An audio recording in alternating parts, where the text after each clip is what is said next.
మరి ఇయాల మిత్రులారా షర్మిలమ్మ ఇక్కడేదో ఉందని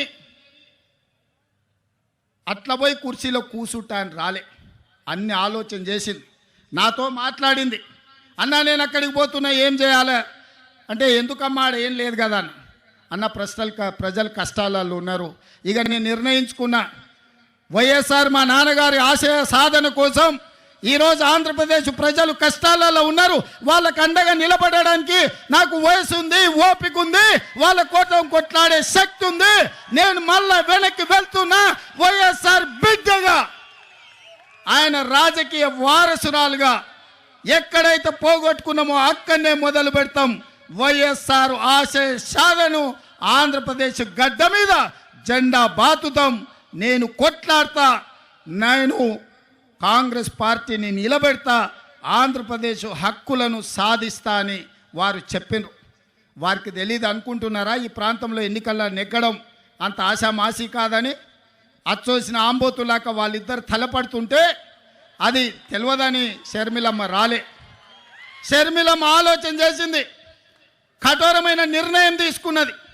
ఆంధ్రప్రదేశ్ ప్రజల పక్షాన నిలబడాలి, పోలవరం పూర్తి చేయాలి, అమరావతిలోనూ మీ క్యాపిటల్ సిటీని కట్టాలి, అదేవిధంగా విశాఖ ఉక్కును ఎవడో వచ్చి అప్పనంగా అమ్ముకుంటుంటే చూస్తూ ఊరుకుంటామా అని చెప్పి ఇవాళ ఇక్కడికి వచ్చింది. ఆనాడు లక్షలాది మంది రోడ్లెక్కి ప్రాణ త్యాగాలు చేసి 32 మంది ఆత్మ బలిదానాలతో విశాఖ ఉక్కు ఆంధ్రుల హక్కుగా ఈ సంస్థ ఏర్పడితే అదానీ అంబానీలకు, అదానీ గారి కోసం ప్రధాని గారు తెగ నమ్ముతుంటే వీళ్ళెవరు ప్రశ్నించే పరిస్థితి లేదు. అందుకే ఈరోజు కష్టాలైనా సరే, కష్టాలైనా కన్నీళ్ళైనా మంచైనా చెడైనా మీ మధ్యలో ఉండాలి, మీకు అండగా నిలబడాలి అన్న ఆలోచనతోని ఇవాళ షర్మిలమ్మ మీకోసం కొట్లాడుతుంది. రాజకీయ ప్రయోజనం ఆశించో అప్పనంగా అధికారం వస్తుందనో ఇవాళ షర్మిలమ్మ కొట్లాడతలేదు. కష్టమైనా సరే ఇప్పుడు ప్రశ్నించే గొంతుగా ఉండాలి, ప్రజల పక్షాన నిలబడాలి అని ఆంధ్రప్రదేశ్ ప్రజల కోసం అండగా నిలబడడానికి షర్మిలమ్మ వచ్చింది.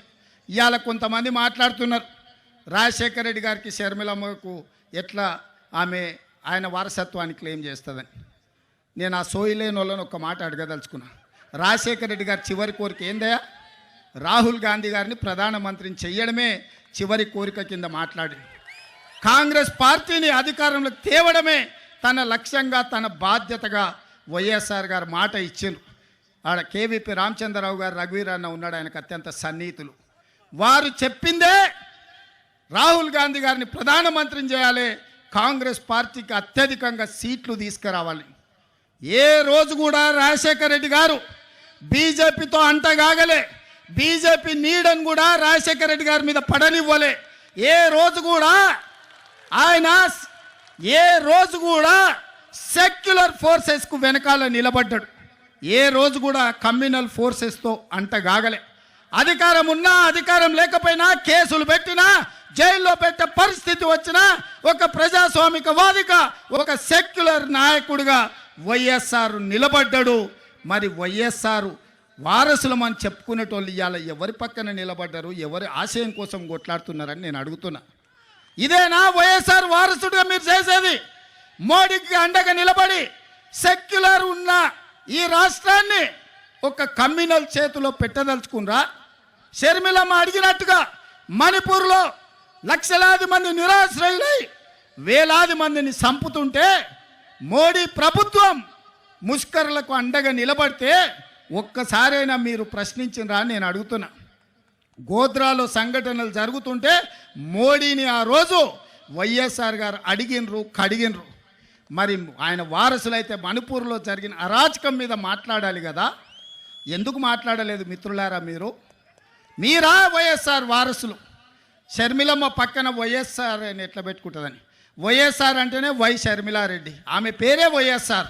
కొత్తగా వైఎస్ఆర్ పెట్టుకునేది ఏముందయ్యా? షర్మిలారెడ్డి అంటేనే వైఎస్ఆర్ అంటేనే షర్మిలమ్మ, అవతల షర్మిల అనాల్సిన పనే లేదు మిత్రులారా. వైఎస్ఆర్ అంటేనే షర్మిలమ్మ, నిజమైన వారసురాలు షర్మిలమ్మ. ఎందుకంటే రాహుల్ గాంధీ గారిని ప్రధానమంత్రిని చేయాలన్న ఆలోచన కాంగ్రెస్ పార్టీని గెలిపించాలన్న ఆలోచన, ఆంధ్రప్రదేశ్ ప్రజలకు అండగా నిలబడి మీ కష్టాలు కన్నీళ్లు తూడవడానికి మీకోసం అవసరమైతే ఆనాడు చేవెళ్ళ నుంచి ఇచ్చాపురం వరకు రాజశేఖర రెడ్డి గారు ఏ విధంగా అయితే పాదయాత్ర చేసిండో 94 నుంచి 2004 వరకు 10 సంవత్సరాలు ఆయన ప్రతి నిమిషం ప్రతి క్షణం ప్రజల కోసం కొట్లాడి 99 ప్రతిపక్ష పాత్ర పోషిస్తే 5 ఏళ్ళు అహర్నిశలు చట్టసభలలో నిటారుగా నిలబడి పట్టుబట్టిండు, పడగొట్టిండు ఆనాటి ప్రభుత్వాన్ని.